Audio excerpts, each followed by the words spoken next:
me at Cello, Cello. You had me at Cello. You had me at Cello. Oh, you had me at Cello. Hi, everybody. Welcome to another episode of Cello Chat. With us today is Naomi Yandell from across the pond, as we say. How are you doing, Naomi? I'm fine, thank you. It's great to be here. Excellent. I'm very glad to have you on the program. I'm very curious to talk to you about a number of things. But first of all, always love hearing people's stories as to how they got started with the cello in the first place. So what was your journey to the cello and then to where you are now? Well, like many people in the UK, when I was at primary school, we were offered the opportunity to learn an instrument, and I was just taken off one day into a room with three others, where we saw three or four, actually four shiny cellos, and we had a teacher, and it started from there. I remember it was just outside the headmaster's office. There was a kind of nice little place, and it was all very friendly, and I really took to it. And after that, my parents decided that it was worth having private lessons, still with the same teacher, actually, who taught industrial numbers of children, I have to say. But she did it with enthusiasm, and I think she inspired a lot of young cellists, and indeed she taught all string instruments as well. Right. And then your education, you studied with Michael Evans and is it Ian Davies? Ioan Davis. Yoan. Yes. When I was about 16, I decided, or my parents actually helped me decide, that I needed to move on. And I went to Michael Evans firstly because he was the cello teacher at Bristol University. He was also the cellist of the Dartington String Quartet, and an extremely good musician. And he sort of had to unpick a few things, I have to say. Firstly, how I sat on the chair, etc. But it was a very good time for me, and after that, when I went to University of York, I changed to Ioan Davis, who was the cellist of the Fitzwilliam Quartet. So in a way, for me, it was quite good having two quartet players, because in my family, my brother played the violin, my sister played the viola, and we did a lot of chamber music. And I really feel that it was all very inspiring. Yes. Excellent. Excellent. Well, I'm dying to dive into your books. That's first how I ran across you online. And I have to say your approach, the books that you have, the approach in them seems very similar to that of one of my former teachers, Phyllis Young. Phyllis Young, who did the string play and playing the string game. And I'm thinking in terms of from a variety of perspectives, actually, the use of imagery, the seemingly just natural way of speaking the child's language that's engaging to them and doesn't seem like talking down to them, but they can immediately understand and relate. And also even just where it appears from my perspective, like where you see that there's aspects of what's available out there where there's just something missing, you just jump in and fill it. So would you talk about, so they've been co-written with Celia Cobb, and how did they come about in the first place? And am I right about just kind of that necessity was the mother of invention in terms of inspiring them? It's quite interesting you picked up on that. Celia is the director of Stringmoves, which is a small outreach project that I teach in Cambridge. It's hosted by St John's College School. And we have every weekend, we have 64 young children aged from 5+. And we have a team of 8 teachers.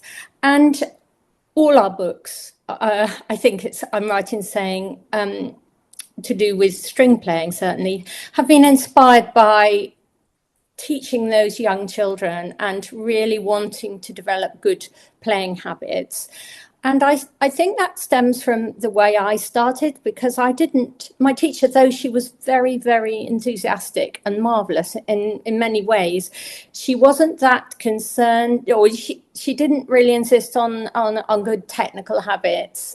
And I feel that we felt that we could actually bring pieces that would be technically beneficial, but also enormous fun. And so we started with Take Your Bow, which is some repertoire pieces for beginners, really, or very soon after beginners. And during lockdown, we really, really missed playing duets with our students, because it was pretty impossible, wasn't it? With with Zoom. And so it was during that time that we actually were inspired to write Cool Beans, which we tend to use a lot of duet playing in our lessons, because we as string players need to act individually, but also be very much part of an ensemble, and to feel a sense of movement with the way we play and anticipation of the beat. And Stringmoves is very much based on the Dalcroze and movement to music. And so these pieces really were inspired by a sense of movement and togetherness when you're playing an instrument. And we really feel it's worth including in all our lessons. So we do tend to do a lot of that. And also we wanted to use more lots of harmonics, where you're actually moving around the instrument without actually any pressure being exerted, and also a sense that children can do these things, and it's very easy to really make them think it's almost like doing a new trick, to play harmonics and snap pits and all that kind of thing. It's all great fun, and we just find that tremendously inspiring altogether. I totally agree. And so are you a composer, or is Celia, or both? I mean, I like the tunes a lot. There's finding a tune that is, I mean, it can't be terribly, challenging or complex for the given level, but that has a nice amount of follows what we're expecting it to go, but then little surprises, to keep it, again, engaging and interesting. Were you trained as a composer as well? Yes, I mean, at York, I took you could either do composition, performance, or you could do half and half. And I'm the half and half person. So I actually did study some composition, but also Celia's, she read music at Cambridge. And we are very much a team. We work together, and we're brutally honest with each other. We don't like something. And I think the hallmark of a really successful team, that you actually can really criticize without any hard feelings at all. And we're still great friends, post having written all these books. And we feel it brings a good product. I've always been in publishing as well. I haven't mentioned my publishing side, but I worked for Chester Music for some time as an editor. And I've worked for various music publishers and exam boards. So I've done a lot of things. And actually, I think all that experience, plus this kind of really honest approach, it does make an enormous difference, I feel. Excellent. So you're talking about, I'm trying to think of, there was a interview with you where you're talking about it wasn't, the word wasn't bow hold. Yeah, but in terms of just the helping students kind of get in good habits from the very beginning, and in kind of the healthful ergonomic habits as well. Like you used the term bow feel, again, which reminds me of kind of Phyllis Young's approach to just almost like a poetic approach to teaching things rather than, I mean, I don't know, there are times that some books, some teachers' approaches even sometimes seem like they are saying something that they've said 100 times before. You know what I mean? And I think, well, not just beginners. I think everybody can kind of sense when something is being said in a very evocative, kind of meaningful first way. So here, part of what I'm getting at here is you've had composition training. Did you have specific pedagogy training as well that you would credit with your approach, or have you just kind of learned that through experience? Well, partly through experience, but I have actually, in my publishing work, I have actually been very, very close to the creation of a lot of educational books, especially with, I don't know whether you know Carol Barrett's work. She's married to Sir Carl Jenkins, and she wrote a lot of early piano books for Chester Music, which were incredibly successful and still do very well. And also other educational books. So I was very much involved with the pedagogy behind that. And so I think I learned a lot from that. And since I've started really what happened really was that I came to Cambridge and I started teaching just a few people, and it really mushroomed. And then I suppose I learned quite a lot through going to ESTA events and that kind of thing, because I think you were going to ask me about that anyway, but I was the regional officer for ESTA Cambridge for a number of years, and I could organise professional development days, and I rather did it round the things that interested me, because I thought maybe they'd interest others, and in fact they were all pretty successful, actually. So I think my training has been through experience, but also through a number of sources, really. Excellent. Yeah, the ESTA, European String Teachers Association. I'm so glad, and of course in America we have American String Teachers Association, that a lot of us are choosing to share our ideas with each other every chance we get to the benefit of the profession as a whole, rather than everyone kind of trying to keep their approach to themselves and be more like a hermit. I mean, in some cases, the opposite extreme I know still exists. I did get to go to one of the ESTA national conferences in Oxford. I think it was maybe 2014. Oh, yes, I was there, yes. All right. Well, so maybe I should say nice to see you again. We probably crossed paths. Right. That's so is there a way in which your passion for promoting string education as a whole is how is that furthered? Can you talk a little bit more about the role of ESTA in furthering the string profession? Yes, I think, as you say, it's very easy to become isolated as a one-to-one teacher if that's what you do. And actually, I worked for King's College, Cambridge, the school, and also St John's College, and there we were very much in our rooms doing our thing, and that's great. But actually, I think ESTA is tremendously inspiring in the sense that, and ASTA and all these organisations, because they actually can bring people together. And however much you like or dislike what somebody's saying, you can always learn something. There is always something to learn from everybody.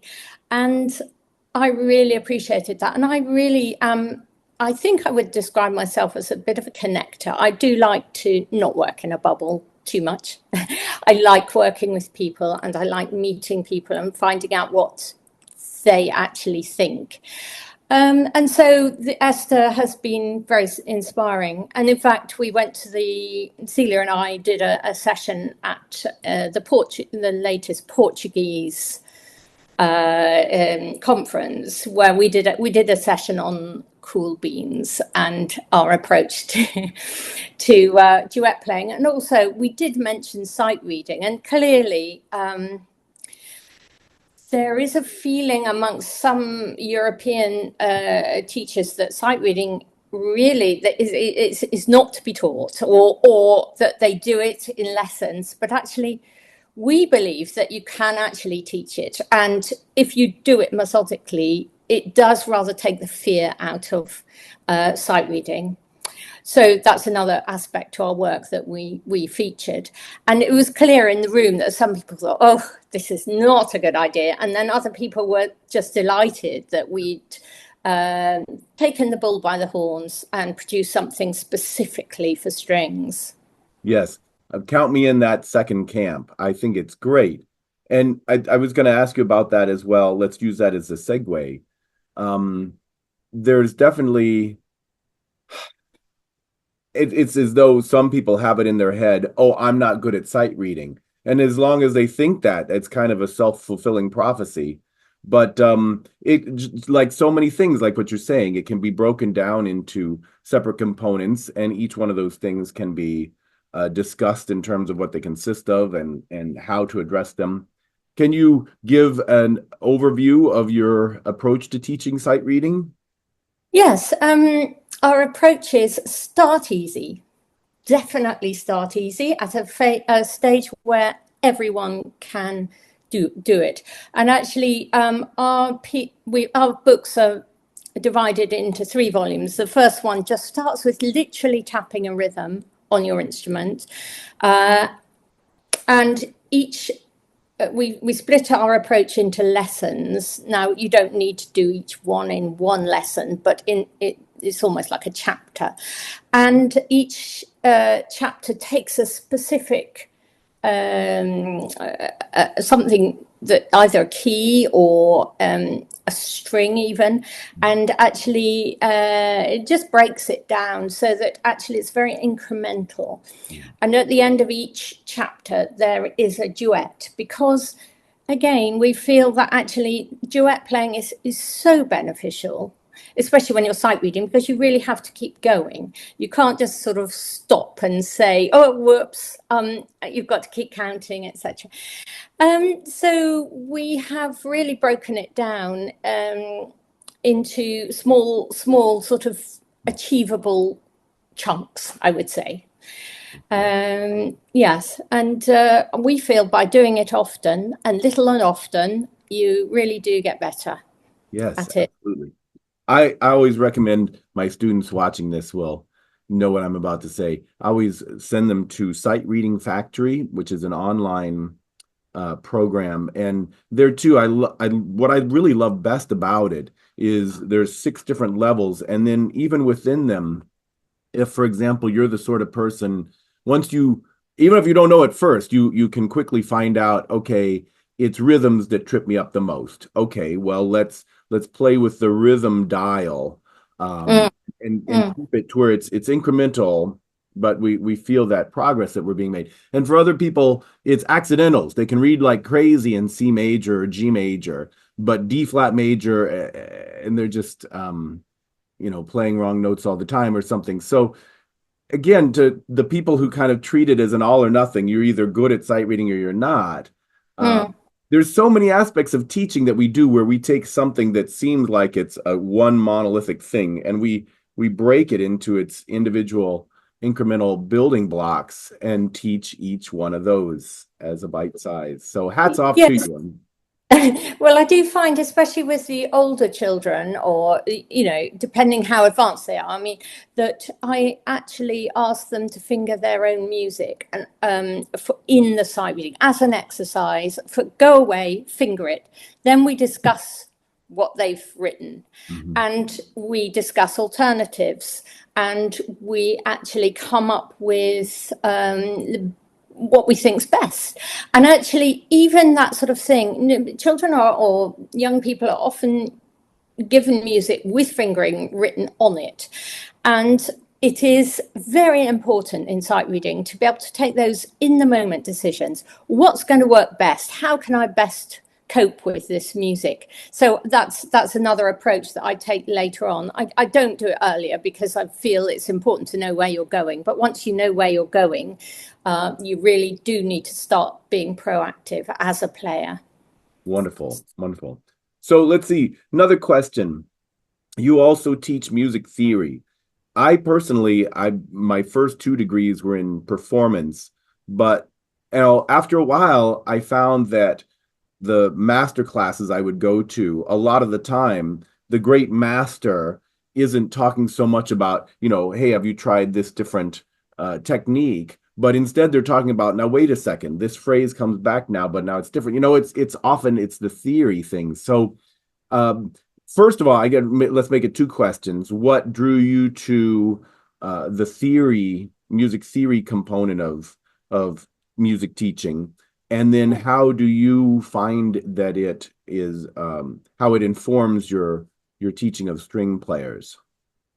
Well, obviously, as an editor, when I was working at Chester's, it was what I was dealing with. I was preparing music for the proms. I was doing a lot of proofreading and generally talking to composers, saying, "Is this really what you mean?" And that kind of thing. And so after I worked at Chester's for a while, I started working for the Guildhall Exam Board, and then they got taken over by Trinity. It was all a bit complicated, but my job was actually slightly superfluous at that point, and there were 2 of us doing the job I was doing, and they said to me, "What would you like to do?" And I said, "I would really like to rewrite the theory." Oh, your entire theory. So having had that experience in publishing, they said, "Yeah, okay, bring it on." And I had their old theory was so dreary and dull and awful, and also not practical in the sense that it wouldn't really help you. If you were doing grade 5, you don't really want to know 6 or 7 flats or sharps. It's actually 5 is quite enough. And so I rewrote the theory to grade 8, and so that's how I started doing it. And then obviously I wanted to teach it. When I started teaching, I just find it enormously helpful. My pupils sometimes agree and sometimes don't, but I do feel it's very important if somebody says, "Could you take it from the recapitulation?" that actually by the time you're sort of reasonably fluent, you should know what that means, and just helpful. And actually, you feel really stupid in a rehearsal if somebody says, "Can we go from the section where it modulates into B flat major?" and people go, and everyone else knows and you don't. So that's really why I think it's very important. Yeah, here. And even things like when you get even the rudimentary understanding of chord progressions, and your eye just starts to go, "Okay, I'm arpeggiating the 5 chord, I'll bet it's going to resolve to a 1 chord," and so not only are you chunking, which also helps you sight read, but your expectations are leading you, to simplify the information that you're even looking for in the first place, because you have expectations. Yes, and I think pattern has to be an important thing, both in sight reading and theory and everything, and playing. Hear the patterns, see the patterns. It's part of the way music works, and that sort of thing is so beneficial, so underrated, so undertaught. I could go on, but I do really feel it gives people. I'd like to say I produce musicians rather than cellists necessarily. That's what I like to feel. Yeah, here. That's excellent. It's music that we're trying to turn them on to, and cello happens to be a very beautiful instrument. Absolutely. That's great. So I ask everybody a question about motivating students. I know there are some students that kind of never need this help, this talk, but sometimes students for various reasons get into a situation in which they need a little bit of help with motivation.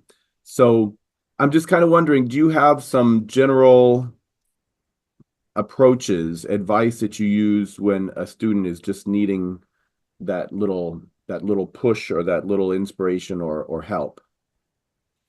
Well, I think the first thing to say is that gamifying things can be fun.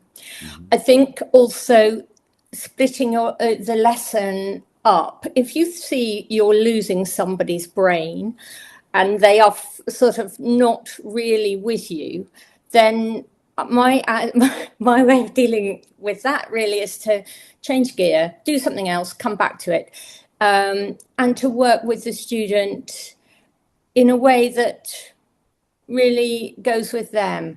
And I think if you do that, then you tend not to find that they lack motivation. I think that's really what I would say. I also think repertoire is vital. If they hate the piece they're playing and they never wanted to play it anyway, that's tricky. So I do feel that a careful choice of repertoire and actually consulting the student. Now, there may be times when it's very good for them to do a certain thing. And I really like the Feuillard small studies, really, the 60 studies for young cellists, because if you want to do something technical, you can actually do it in a short time, and make something, you maybe say, do a line of this rather than give them an enormous study. Mm-hmm.